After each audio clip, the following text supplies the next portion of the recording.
السلام علیکم ورحمۃ اللہ وبرکاتہ۔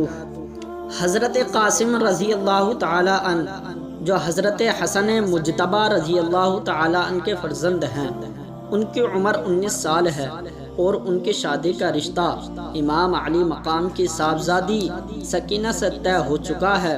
وہ حضرت کی خدمت میں حاضر ہوئے اور راہ حق میں اپنی جان قربان کرنے کے لیے اجازت طلب کر رہے ہیں۔ امام نے فرمایا، بیٹا تم میرے بھائی حسن مجتبی کی یادگار ہو، میں کس طرح تمہیں تیروں سے چھلنی ہونے اور تلواروں سے کٹنے کی اجازت دوں؟ عرض کیا، چاچا جان مجھے دشمنوں سے لڑنے کی اجازت ضرور دیجیے اور مجھے اپنے اوپر قربان ہونے کی سعادت سے محروم نہ کیجیے۔ جب حضرت قاسم نے بہت اصرار کیا تو امام پاک نے روتے ہوئے انہیں اپنے سینے سے لگایا اور رخصت کر دیا۔ دشمن کے ایک سپاہی کا بیان ہے کہ جب عام میدان جنگ میں آئے تو ایسا معلوم ہوا کہ جیسے چاند کا ایک ٹکڑا نمودار ہو گیا۔ ان کے جسم پر ضربی نہ تھی بلکہ صرف ایک پیراہن پہنے ہوئے شوق شہادت کے جوش سے میدان میں آ گئے اور یزیدی لشکر سے فرمایا، اے دین کے دشمنوں، میں قاسم بن حسن بن علی ہوں، جسے میرے مقابلے میں بھیجنا ہو بھیجو۔ عمر بن سعد نے ملک شام کے ایک نامی گرامی پہلوان ارزق سے کہا، تم اس کے مقابلے میں جاؤ۔ اس نے کہا، میں ہرگز نہیں جا سکتا کہ بچے کے مقابلے میں جانا ہماری توہین ہے۔ ابن سعد نے کہا، تم اسے بچہ نہ جانو، یہ حسن کا بیٹا اور فاتح خیبر کا پوتا ہے، اس کا مقابلہ آسان نہیں ہے۔ اس نے کہا، کچھ بھی ہو میں اس بچے کے مقابلے میں نہیں جا سکتا، البتہ میرے 4 بیٹے یہاں موجود ہیں، میں ان میں سے ایک کو بھیج دیتا ہوں، ابھی 1 منٹ میں اس کا سر کاٹ کر لے آئے گا۔ اللہ اکبر! ارزق کا بڑا بیٹا زہر میں بھیجی ہوئی قیمتی تلوار چمکاتا ہوا اور بادل کی طرح گرجتا ہوا میدان میں آیا اور پہنچتے ہی حضرت قاسم پر وار کیا۔ آپ نے اس کے وار سے بچ کر ایسی تلوار ماری کہ وہ ایک ہی تلوار میں ڈھیر ہو گیا۔ آپ نے لپک کر اس کی تلوار اٹھا لی۔ اب ارزق کا دوسرا بیٹا اپنے بھائی کو خاک و خون میں تڑپتا دیکھ کر غصے میں بھرا ہوا سامنے آیا۔ آپ نے پہلے ہی وار میں نیزہ مار کر اسے بھی جہنم میں پہنچا دیا۔ اب تیسرا بھائی غیظ و غضب میں بھرا ہوا آگے بڑھا اور گالیاں بکنے لگا۔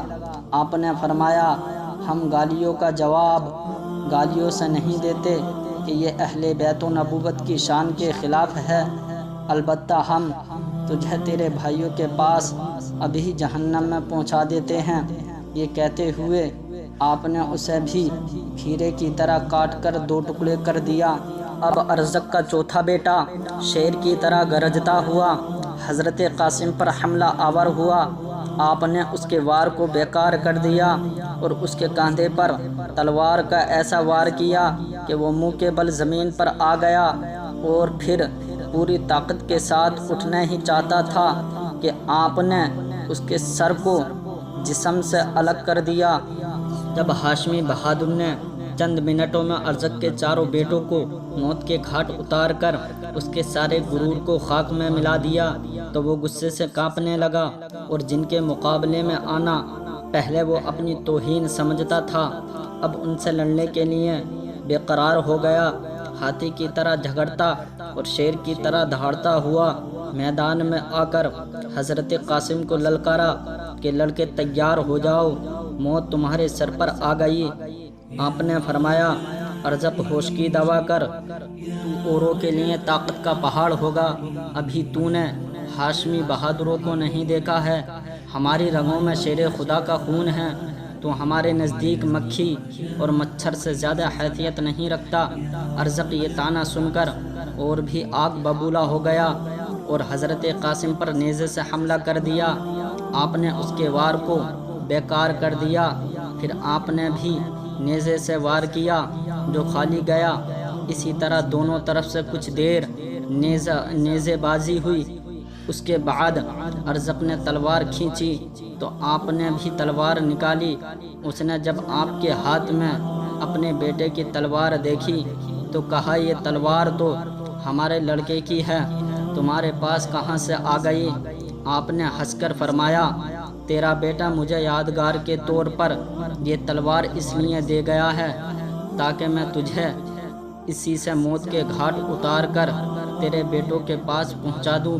یہ سن کر ارزق غصے سے بھر گیا اور حضرت قاسم پر حملہ کرنا ہی چاہتا تھا کہ آپ نے الحرب خدعۃ کے پیش نظر فرمایا کہ ارزق، ہم تو تجھے نہایت تجربے کار بہادر سمجھتے تھے، لیکن تو نہایت اناڑی ہے کہ گھوڑے کی زین گھسنے کا بھی سلیقہ نہیں رکھتا۔ آپ کے اس طرح فرمانے پر جب وہ جھک کر اپنے گھوڑے کی زین دیکھنے لگا تو اس وقت آپ نے تلوار کا ایسا بھرپور وار کیا کہ وہ 2 ٹکڑے ہو کر زمین پر آ گیا۔ اللہ اکبر۔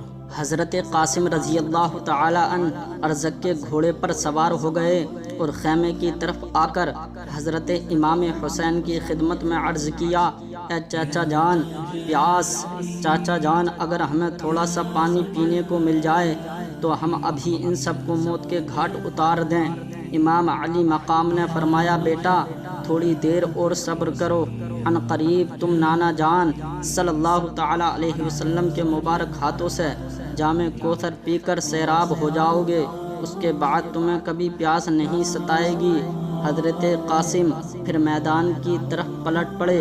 ابن سعد نے کہا اس نوجوان نے ہمارے کئی نامی گرامی جوانوں کو قتل کر دیا ہے، لہٰذا اب اس کے مقابلے میں تنہا نہ جاؤ، اسے چاروں طرف سے گھیر کر قتل کر دو۔ دشمنوں نے آپ کو چاروں طرف سے گھیرے میں لے لیا اور لڑائی شروع ہو گئی۔ آپ کے جسم پر 72 زخم آئے۔ آخر میں شیس بن سعد نے آپ کے سینے پر ایسا نیزہ مارا کہ آپ گھوڑے سے گر پڑے اور پکارا اے چاچا جان میری خبر گیری فرمائیے۔ امام اپنے بھتیجے کی دردناک آواز سن کر دوڑ پڑے، دیکھا جسم زخموں سے چور ہے۔ آپ نے ان کے سر کو گود میں لے لیا اور چہرہ انور سے گرد و غبار صاف کرنے لگے۔ اتنے میں حضرت قاسم نے آنکھیں کھول دی، اپنا سر امام پاک کی گود میں دیکھ کر مسکرائے، پھر آپ کی روح پرواز کر گئی۔ اللہ اکبر، صلو علی الحبیب صلی اللہ علی محمد۔ اگر آپ حضرت قاسم سے محبت کرتے ہیں تو اس ویڈیو کو زیادہ سے زیادہ شیئر کریں اور چینل کو بھی سبسکرائب کر لیجئے تاکہ ہماری ہر ویڈیو آپ کے پاس پہنچ جائے۔